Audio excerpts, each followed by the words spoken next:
یہ وی لاگز یا اس قسم کی چیزیں بھیج رہے تھے کہ جی باہر، اور بہت زیادہ ایک ہائپ کریٹ کی کہ جی عمران خان کو کوئی کہہ رہے کہ پتہ نہیں ہارٹ اٹیک کرنے لگے ہیں، کوئی کہہ رہے کہ ان کو مارنے کا پلان بنا دیا گیا ہے، اور اس چیز کے اوپر بہت زیادہ اس کے اوپر باہر وی لاگز لوگوں نے بنائے۔ ہم یہ پوچھنا چاہتے ہیں، دیکھیں ہم ان کی فیملی ہیں، میں نے پہلے بھی کہا تھا اگر ان کی صحت کی بات کرنی ہو تو آپ لوگ ہمارے سے پوچھ لیں، ہمارے سے کیوں نہیں پوچھتے؟ آپ لوگوں کی کسی کی ملاقات نہیں ہو رہی، چاہے جو وی لاگ کر رہے ہیں، جو اس کے اوپر اپنی اتنی ڈسکشنز کر رہے ہیں، ہم اویلیبل ہیں، آپ ہمارے سے پوچھ لیں کہ عمران خان کی صحت کیسے ہے۔ ہم تو نے تو ہمیشہ آپ کو جو حقیقت ہوتی وہ یہ آ کے بتائیں گے، اور اتنی اگر جب یہ بات کریں گے عمران خان کے ساتھ کیا ہو رہا ہے یا کیا ہونے لگا ہے، اب کہیں پڑھ رہے ہیں کہ ہارٹ اٹیک، ہمیں تکلیف ہوتی ہے،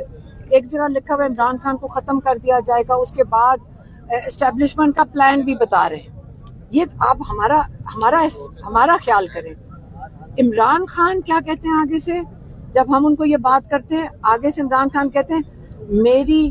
زندگی اللہ کے ہاتھ میں ہے، میری زندگی عاصم منیر کے ہاتھ میں نہیں ہے، یہ ان کا آگے سے جواب ہوتا ہے۔ تو لیکن ہم اپنی طرف سے بھی یہ بات کریں گے کہ آئندہ آپ نے اگر یہ کیا سرائیاں کرنی ہے اور وی لاگ چلانے ہیں، ہم آپ کو پھر سے کہہ رہے ہیں کہ آپ ہمارے سے ضرور پوچھ لیا کریں۔ ہاں، اور اگر آپ کو اس قسم کی انفارمیشن آتی ہے کہ عمران خان کو ایلیمینیٹ کرنا چاہتے ہیں تو پھر مہربانی ہوگی آپ لوگوں کی کہ ہمیں بھی بتا دیا کریں کہ آپ کو یہاں یہ انفارمیشن یا یہ آپ کو یہ اتنی زبردست انفارمیشن ملی کہاں سے ہے؟ ہمیں تو نہیں ملی، آپ کو مل گئی ہے۔ تو اس لیے اس پہ میں پہلے بات کرنا چاہتی ہوں۔ اور دوسری